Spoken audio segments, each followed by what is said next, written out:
안녕하세요. 정은진입니다. 오랜만에 책 소개로 인사드립니다.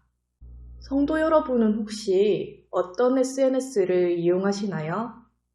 20대에서 30대 젊은이들 사이에서 2000년대 초에는 싸이월드, 2010년대에는 페이스북이 유행이었다면 요즘 대세는 인스타그램이랍니다. 물론 틱톡 같은 플랫폼도 있지만 틱톡은 아무래도 10대에서 20대, 제 또래보단 조금 어린 친구들이 많이 사용을 하고 있습니다. 오늘 소개해드릴 책 인스타 브레인은 인스타그램으로 대표되는 이런 디지털 생활이 과연 우리의 삶에 어떤 영향을 미쳤을까? 이런 질문에 과학적 근거를 들어서 답변한 책입니다. 물론 지금도 전쟁과 기근이 지구촌 곳곳에 있지만 아무래도 예전보다는 사람들의 생활이 분명히 전체적으로 풍족해졌는데요. 그런데 이렇게 나아진 생활 환경과 반대로 오히려 정신질환에 시달리는 사람은 점점 더 증가하는 이런 아이러니한 상황에 놓여 있습니다. 심지어 스웨덴에서는 성인 10명 중에 무려 8명이 항우울제를 복용하고 있다고 합니다. 책의 내용 일부를 읽어드리겠습니다. 물질적인 측면에서는 점점 좋아지는데도 왜 많은 사람들이 불안을 느끼는 걸까? 지금처럼 많은 사람과 서로 연결되어 있던 적이 없는데도 왜 점점 더 많은 사람들이 더 외롭다고 느끼는 걸까? 나는 이 책을 통해 이 질문들의 근본적인 원인이 뭔지를 파헤치고 싶었다. 저자 안데르스 한센이 쓴 머리말의 일부입니다. 안데르스 한센은 많은 이들이 풍요로운 환경 속에서도 정신적으로 고통을 받는 이유, 사람들이 급격하게 변하는 디지털 환경 속에 무분별하게 노출되어 있는 것이 그 원인이라고 말합니다. 안데르스 한센은 정신과 의사이자 신경의학자인데요. 그는 우리 시대가 여러 면으로 급격하게 발전했는데 우리의 몸이 그 속도를 따라잡지 못했다고 진단합니다. 정신적으로, 신체적으로 모두 말입니다.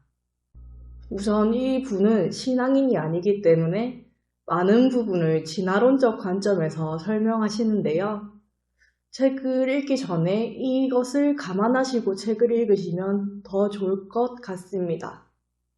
이분의 설명에 따르면 원래 인간의 신체 시스템은 칼로리에 대한 갈망을 내재하고 있는데요. 우리의 생활 환경이 매우 짧은 시간에 우리 몸이 적응할 시간도 주지 않고 부유하게 변화하면서 이제는 수시로 칼로리를 섭취할 수 있게 되었고요. 몸은 원래의 시스템을 가지고는 지금의 상황에 적응하지 못하다 보니 비만이라는 질병이 생기게 된 것이지요. 정신적으로 여러 문제가 생기는 것도 이와 동일한 맥락으로 저자는 보고 계십니다. 우리 뇌에는 편도체라는 부분이 있고 이 부분은 기억과 감정을 관할할 뿐 아니라 우리 주변의 위험을 감지하고 경고를 울리는 스트레스 대응 시스템을 담당하고 있다고 합니다. 이 편도체는 우리가 위험을 느낄 때뿐만 아니라 일상생활에서도 주변의 자극을 끊임없이 스캔하며 위험을 감지하려 애쓰는데요. 저자는 우리 편도체 역시 급변하는 사회에 적응하지 못하고 옛날 방식 그대로 작동하면서 정신적 문제가 많아지고 있다고 판단했습니다.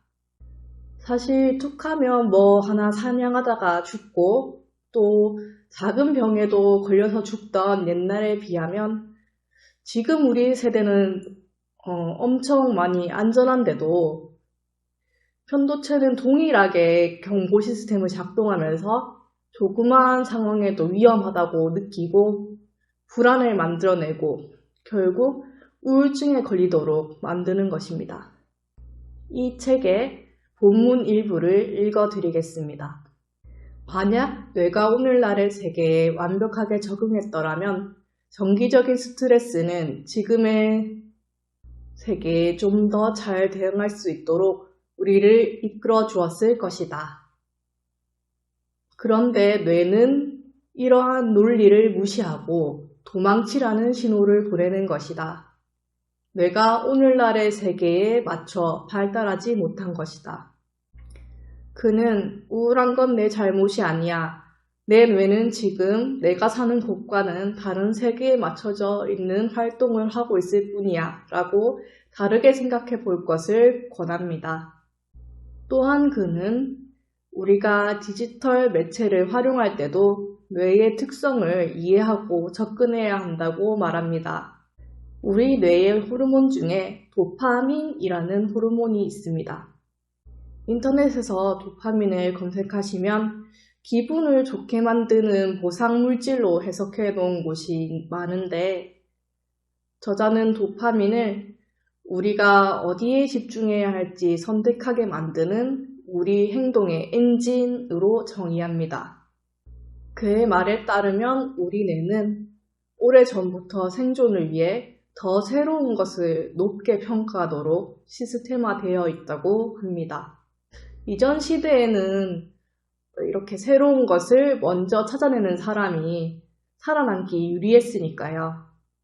그런데 앞에 음식의 경우와 마찬가지로 이 시대에는 새로운 것이 너무 넘쳐나고 있죠. 우리가 스마트폰으로 인터넷의 바다를 헤엄치며 새로운 것 또 새로운 것을 몇 초 만에 끝없이 찾아낼 수 있는 시대가 되었습니다. 이러다 보니 스마트폰을 들여다볼수록 도파민이 분비되고 그 도파민이 분비되는 것을 끝없이 느끼기 위해서 우리는 중독의 길로 접어들게 되는 것이지요. 이렇게 짧게 새로운 것을 찾아낼 수 있는 시대이다 보니 자연히 하나에 길게 집중하는 능력은 떨어지게 되었고요. 웃기게도 한 번에 여러 개를 하는 멀티태스킹을 할수록 도파민이 더 많이 분비된다고 하네요.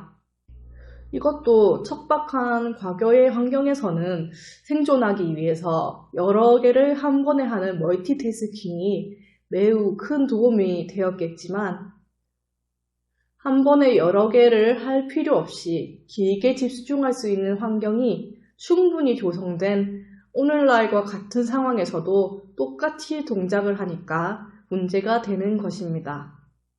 집중을 해야지 이것이 장기 기억으로 남아서 나중에도 그 기억을 꺼내서 써먹을 수 있는 것인데 인스타 세대인 요즘 사람들은 중요한 것이 있어도 사진으로 찰칵 찍어서 잠깐 단기 기억으로 저장을 하고 그나마도 여러 개를 한 번에 하면서 하니 제대로 기억하지를 못하는 것이지요. 노래를 들으면서도 핸드폰을 하고 밥을 먹으면서도 핸드폰을 하고 사람들과 이야기를 하면서도 핸드폰을 하고 저부터도 그럴 때가 많으니 참 많이 반성을 해야겠지만요. 이렇게 무분별하게 디지털 기기에 빠져 있다가는 디지털 시대 오늘의 현실과 나의 뇌 시스템이 맞지 않아서 그로부터 오는 여러 가지 정신적인 질병에 노출될 수밖에 없는 것입니다. 실은 이 책은 도파민이니 뭐니 하는 전문 용어가 좀 많이 나와서 어떻게 보면 좀 어려울 수 있는 책인데요. 간단하게 결론을 내려보자면 이렇습니다. 우리 뇌가 어떻게 동작하는지를 알고 급변하는 현대사회 속에 무작정 휩쓸리기보다 이를 스스로가 통제하는 사람이 되자 하는 것이 저자가 주장하는 내용입니다. 최대한 쉽게 설명을 드리려고 내용을 많이 축약하였는데요. 앞에 말씀드린 내용 외에도 SNS 중독, 가짜뉴스 맹신 등 디지털 문화 발전에 숨겨진 어두운 면에 대한 과학적 분석이 들어있는 책이므로 한 번쯤 읽어보시기를 추천드리겠습니다. 감사합니다.